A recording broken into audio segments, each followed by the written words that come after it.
In 2017, The Economist published an article saying that the world's most valuable resource is no longer oil, but data.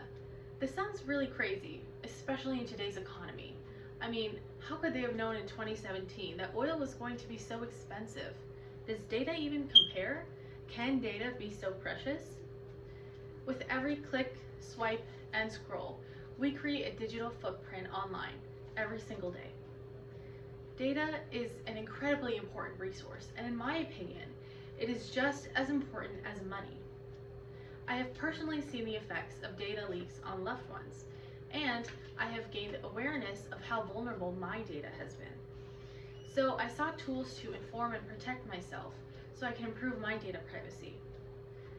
Today, we're going to talk about how money and data are consequential to our freedom, how a lack of data privacy puts your life in jeopardy, and how this is the essential adaptation to modern life. First, it's important to understand how money and data are consequential to our safety and freedom.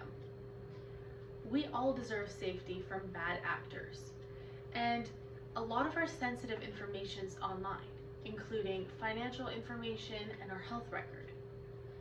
In fact, even the free services we use are funded by the sale of our data. Annie McCann, a former British intelligence officer and whistleblower, compares the hacking of our medical records to someone watching you on the toilet, which is a jarring example. And it does a good job of painting the picture of how vulnerable our data can be and what a position it places us in. Additionally, we also deserve protection from institutions that erode public safety and truth.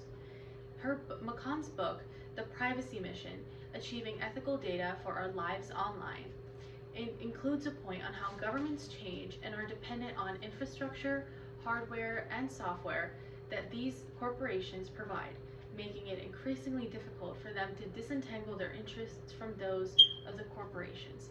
Basically, Annie McCann is saying that governments change every few years in their political leanings, and so does their relationships to tech corporations.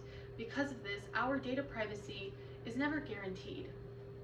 Additionally, governments can engage in digital censorship, which they use to limit the limit the freedom of expression for political activists. Our money gives us safety and freedom, and our data is a resource that is commodified without our willful and informed consent. So we should give our data the same degree of scrutiny on its distribution as we do to the distribution of money. Both money and data have a consequential impact on our liberty and happiness. Without freedom and safety, we cannot live in peace. That's why data privacy is so important. In fact, when your data privacy is in jeopardy, your life is in jeopardy. Ever since the COVID-19 pandemic, many digital operations have been taken from physical to digital. So it's not an option for people anymore to go offline. In fact, our digital life and physical life in some ways is inseparable. That's why Annie McCann says that our digital rights are our human rights. And this makes sense because so much of our digital life reveals sensitive information about our physical life. Additionally, corporations can and will use your data against you. Thomas Tremaine's article, Your Car is Spying on You, and It's Only Just the Beginning, details how cars can collect information on you to raise your insurance prices.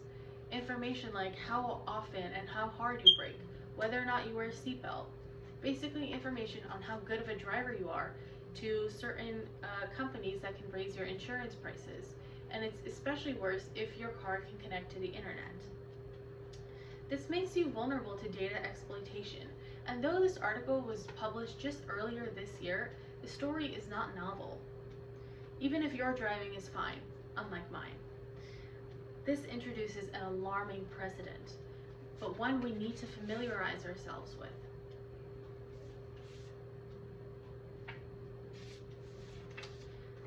That's why we should treat data like money, and and adapt to modern life.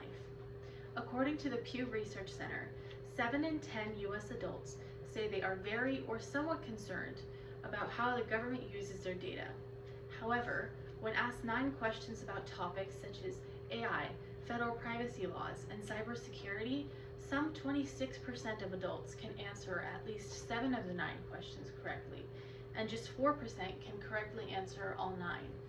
This means that there's a huge information gap on data privacy, and there's not enough urgency in people to fill the gap. Here are some starting points for you to do so. Annie McConn's book, The Privacy Mission, and the Federal Trade Commission and Cyber Defense Agency websites are great starting points for you to seek information on how to better protect your data privacy. Additionally, you can start seeking alternatives for certain online services like your browser and your email and your photos. For example, I switched from Gmail to Proton email and from the Chrome browser to Brave. There's many alternatives online. You don't need to use the ones I've stated. As long as you seek the alternatives which can promise better data privacy, you'll find them. Today, we've discussed how data privacy is critical for our liberty, how it cannot be jeopardized so our life is not jeopardized, and that we must value data this highly for today's society. You might be one of those people who, when you click on a website and you get asked whether or not to accept cookies, kind of mindlessly click accept without thinking twice about it. But our digital footprint should not be dismissed or ignored. We never agreed to live with unsafe money. We always protect our money. I mean, come on, we can't live without it, right? That's why we should protect our data as such, and that's why our data privacy is so important.